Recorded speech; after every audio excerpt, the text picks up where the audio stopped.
सत संगत जी, प्यार से कहना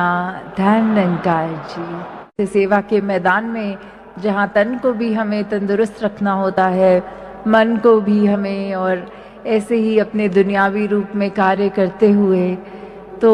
वो जहाँ मन से हमने अपनी मैल निकालनी है, साथ में अपने आप को स्वस्थ भी वैसे भी रखना है। तो वो सब जब भावनाएं देखी और कैसे कि सेवा दल की वर्दी में सब सजे हुए उन्हीं भाव को कि जो इतने समय से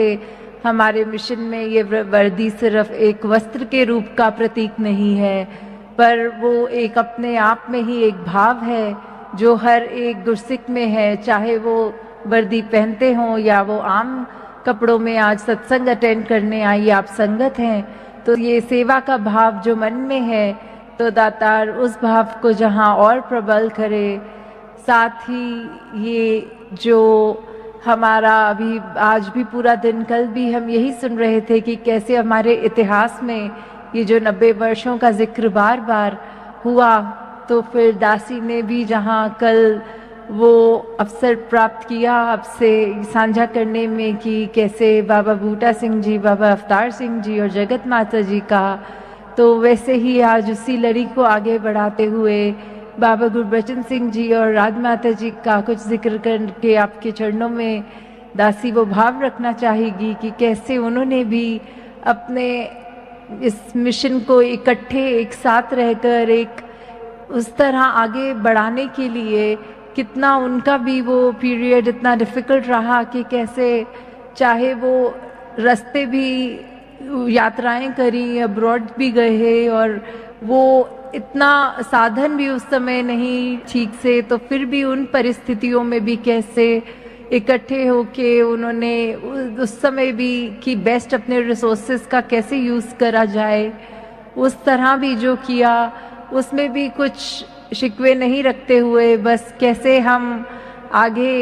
जल्दी ये प्रचार और फैला सके, सिर्फ अपने देश में ही नहीं बाहर भी, तो वो वाले भी जहाँ भाव रखे। और भी इतनी शिक्षाएं कि कैसे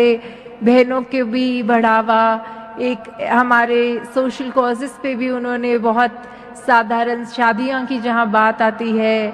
और भी इतने सारे जो सोसाइटी के लिए एक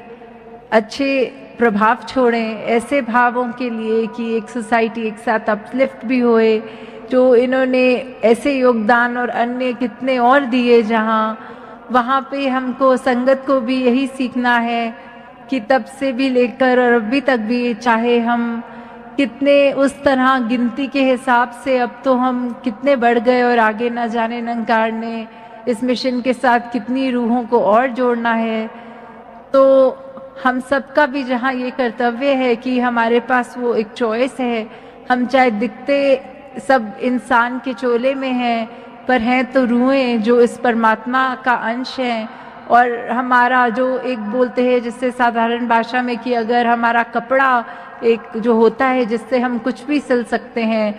तो वो रूह तो हमारी ये परमात्मा ही है, ये निरंकार का ही अंश है, तो गुण भी वही होने चाहिए जो हमको अब इस शरीर में आए हैं। तो अपने आप में वो जहाँ और कार्यों में हम ज़्यादा व्यस्त हो जाते हैं और अपनी रूप पे इतना ध्यान नहीं दे पाते, तो उसको जहाँ निखारना है, उसको अपना असली एक पहचान से रूबरू कराना है। तो वो ब्रह्म ज्ञान द्वारा जहाँ हमारे जीवन में वो भी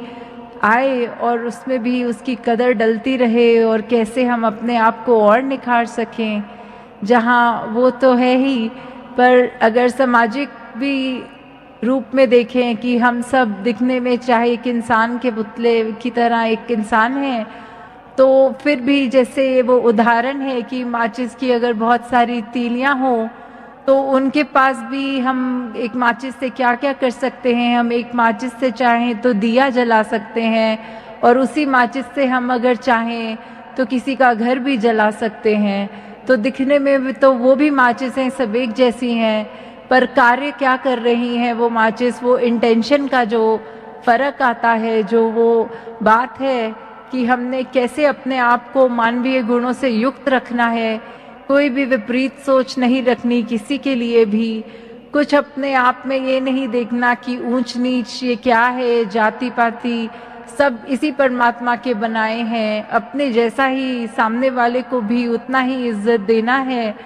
और अगर हमें यहाँ पे भी सेवा के मैदान में भी या कहीं पे भी अगर ऐसे देख रहे हैं कि कोई ओहदों के साथ नहीं जुड़ना, हमें सिर्फ अपने आप को ये दास भाव में रखना है, क्योंकि फिर जितना ज़्यादा अगर ओहदे जो मिल रहे हैं वो मुबारक है, पर हमारे मन का जो भाव है वो दास भाव ही होना चाहिए। क्योंकि ये ओहदों के लिए तो किसी शायर ने ये भी लिखा है कि गली में मकान थे, मकानों पे नाम थे, नाम के साथ ओहदे थे, बहुत देखा कोई इंसान ना मिला। तो वही बात हमारे साथ ना हो जाए कि इतने देखने में अगर जहाँ घरों में सब अपनी दुनिया में कुछ ना कुछ कर रहे हैं, कुछ अगर हासिल कर रहे हैं, तो वो हासिल हमारी उपलब्धि के साथ एक हम्बलनेस, एक निम्रता, एक वो भाव की हलीमी वाले गुण कि हम जो भी हैं ये कृपा से ही हैं, नहीं तो हम में ऐसा कुछ ऐसी बात नहीं कि हम सराहनीय कुछ कार्य कर भी सकें या किसी की नज़र में इज्जत कमा सकें। तो जो भी गुण अगर पल्ले है तो वो सिर्फ इस परमात्मा के, इस निरंकार के दिए हुए हैं। और कैसे हमें सिर्फ अपना फिर वो सदुपयोग की तरफ एक हमारा पूरा एनर्जी लगना चाहिए कि अगर कोई भी दात है हमारी झोली में तो उससे हम किसी का नुकसान ना कर दें, उस माचिस की तीली की तरह ना बन जाएं जिसने घर जला दिए। तो बस हमें ये बात हमेशा याद रखते हुए कि कैसे हम इस संसार में अगर मनुष्य का चोला लेकर आए हैं तो फिर वो हमको एक सही मायने में इंसान भी बनना है। हमारे मन के भाव भी फिर बिल्कुल वो इंसानियत का ही प्रमाण दें, वो कुछ हैवानियत का ना एक हमारे को दृश्य देखने को मिले। और हम सिर्फ यहाँ सत्संग आके जो सिर्फ आज कितने महात्माओं ने इतनी अच्छी बातें साझा की साथ में, और कैसे हमें उन बातों को अपने जीवन में उतारना है। और साथ ही सिर्फ अपने तक नहीं बल्कि ये ज्ञान रूपी रोशनी जितनों को भी हम जितनी रूहें और उसमें अपना मुख उज्जवल कर सकें, उनको भी यही प्रेरणा देनी है। पर प्रेरणा कैसे देनी है? बोल कर नहीं, बोलना जहाँ ज़रूरी है वहाँ बोलें भी, पर उससे पहले अपने दिमाग में, अपनी सोच में, अपने व्यवहार में डालकर, अपने बोलों को मीठा करके, किसी का दिल दुखाने वाली बात नहीं, सिर्फ आंसू पोंछने और किसी तरह हम किसी दूसरे की ज़िंदगी में अगर कंफर्ट दे सकें तो उस भाव से हमने उन तक भी ये इलाही दात जो हमारे हासिल है वो उन तक देनी है। तो दासी और समय नहीं लेगी, क्योंकि सत्संग को भी आपके वही चेहरे, वही दर्शन करके उतनी ही खुशी होती है जितनी आप सब कब से अपने आते हैं अपने घरों से दूर दूर, अपने गृहस्थी की रिस्पॉन्सिबिलिटीज़ भी सब पे होती हैं, फिर भी वो समागम के लिए कुछ देर के लिए वो प्रायोरिटी समागम को मान के जब आते हैं तो दातार वही कृपा हर एक पे करे, जहाँ तन मन धन के सुख सब पे दे। वहीं ये मन में हमारे जब जब इस परमात्मा का एहसास है, सही मायने में तो बस उतना जीवन ही हम जी रहे हैं। बाकी जो भी समय निकला इस परमात्मा के एहसास में नहीं, वो तो फिर सिर्फ हम ऐसा नहीं कह सकते ज़िंदगी जी रही है, बस फिर वो सिर्फ सांस लेने वाली बात है।